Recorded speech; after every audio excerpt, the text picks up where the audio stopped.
Kailash Through the Mystic Eye is a virtual journey with Sadhguru through the mystical terrain of Nepal and Tibet. This week, we visit a few powerful places in the mountains of the north and plains of the south.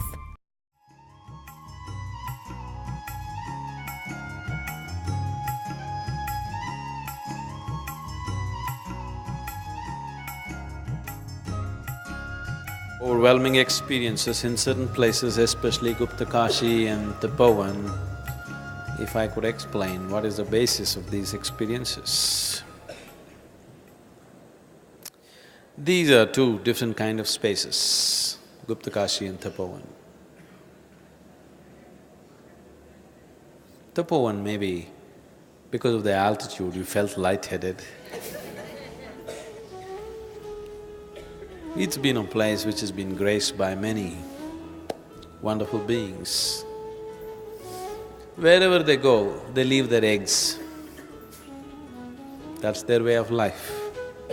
If you leave your eggs in Bombay or in New York City or anywhere else, people will trample on it and go, because they won't have the sense to recognize what's been left around.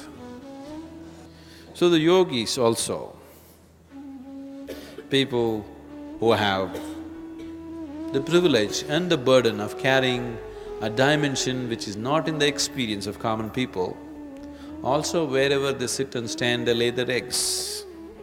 But why they always move to hilly regions, certain spaces which are identified as sacred, is simply so that these eggs are not trampled upon, but rather experienced, made use of, so that something will fly out of it. So they choose places. Tapovan has been one bird's nest where many yogis have chosen to lay their eggs. But the biggest pit of eggs is probably the Kedar. Kedar, every kind of bird laid its eggs, multicolored, and they got all mixed up. So, if you have been initiated in a certain way, you become open to a certain aspect of experience. There are so many other things there which you are not open to. But if you are initiated in a particular way, you become open to that particular dimension. The whole basis of creating temples in India is just this. A certain egg is laid, and you are supposed to approach it in a certain way. For every deity, there is a certain type of approach so that you can experience that. Gupta Kashi, it's very much in the line of Agastya's way of doing things, which is pure Kriya, which is 100% energy work. No other things, no mantras, no tantras, no nothing. It's 100% energy work. That's the way I am, that's the only thing I know. I can just transform life from one dimension to another simply on the basis of energy. I don't know any chantings, I don't know any rituals, I don't know anything. Without any ritual, simply, just switching the energy from one dimension to another. Kashi is the holiest of holy cities, one of the most ancient cities of learning.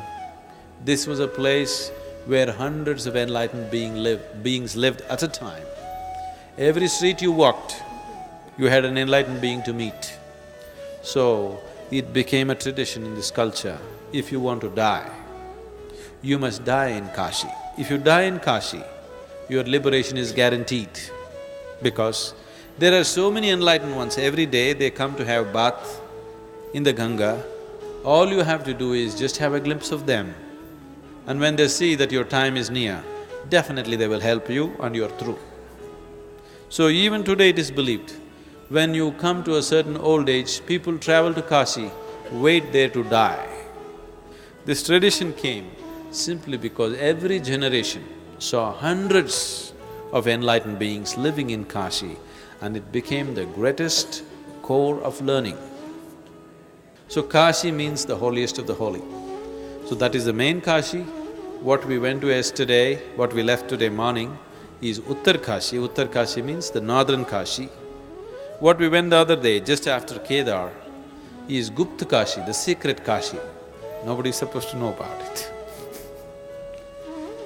All these Kashis have very powerful lingas which are referred to as Jyotirlingas. They're self-created. They were not created by anybody, they're self-created. They grew out of the earth in the form of a linga.